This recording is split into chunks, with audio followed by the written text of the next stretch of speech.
Today, our fellow citizens, our way of life, our very freedom came under attack in a series of deliberate and deadly terrorist acts. The victims were in airplanes or in their offices, secretaries, businessmen and women, military and federal workers, moms and dads, friends and neighbors. Thousands of lives were suddenly ended by evil, despicable acts of terror. The pictures of airplanes flying into buildings, fires burning, huge structures collapsing, have filled us with disbelief, terrible sadness, and a quiet, unyielding anger. These acts of mass murder were intended to frighten our nation into chaos and retreat. But they have failed. Our country is strong. A great people has been moved to defend a great nation. Gunnery Sgt. Michael Lawrence, right? All right, September 11th. Geez. I was on recruiting duty in Detroit, Michigan, and the first I heard of the towers being attacked was from the Army recruiter next door. He was a friend of mine. He come walking in, and he said the towers had just been attacked by terrorists, and he was instructed to close his office and go home. We were crowded in we had this little back cubicle office in the back, and we were watching the news tentatively, paying it, real close.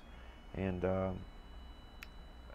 our supervisor came out, and he said, our nation's been attacked. He said, your job has never meant more than it does today.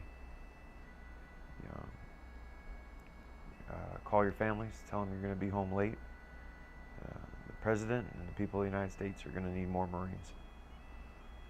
Early in the day, I was at work at Headquarters Marine Corps C4, which is in the Navy Annex. It's across the street from Henderson Hall and just up the hill from the Pentagon.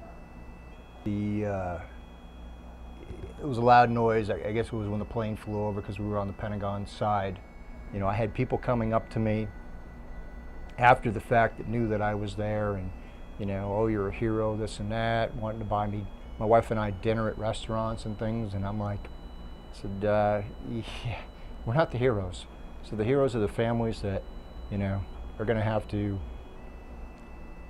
continue on after this. What I'm saying? The wives that have lost husbands, the kids that lost a parent, those to me were the heroes at the time. We were just, Marines doing our job. David Delarosa, retired detective with the New York City Police Department.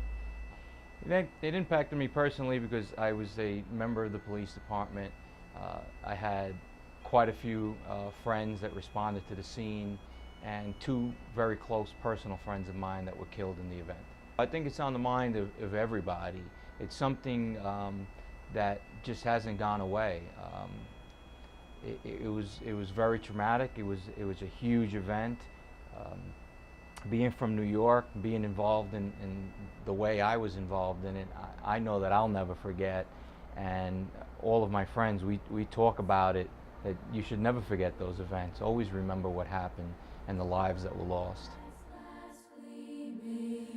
Broad stripes and bright stars through the perilous fight, o'er the ramparts we watched were so gallantly streaming, and the rockets' red glare, the bombs bursting in air, gave proof through the night that our flag was still there. Oh, say does that star-spangled banner yet wave o'er the land of the free and the home of the brave?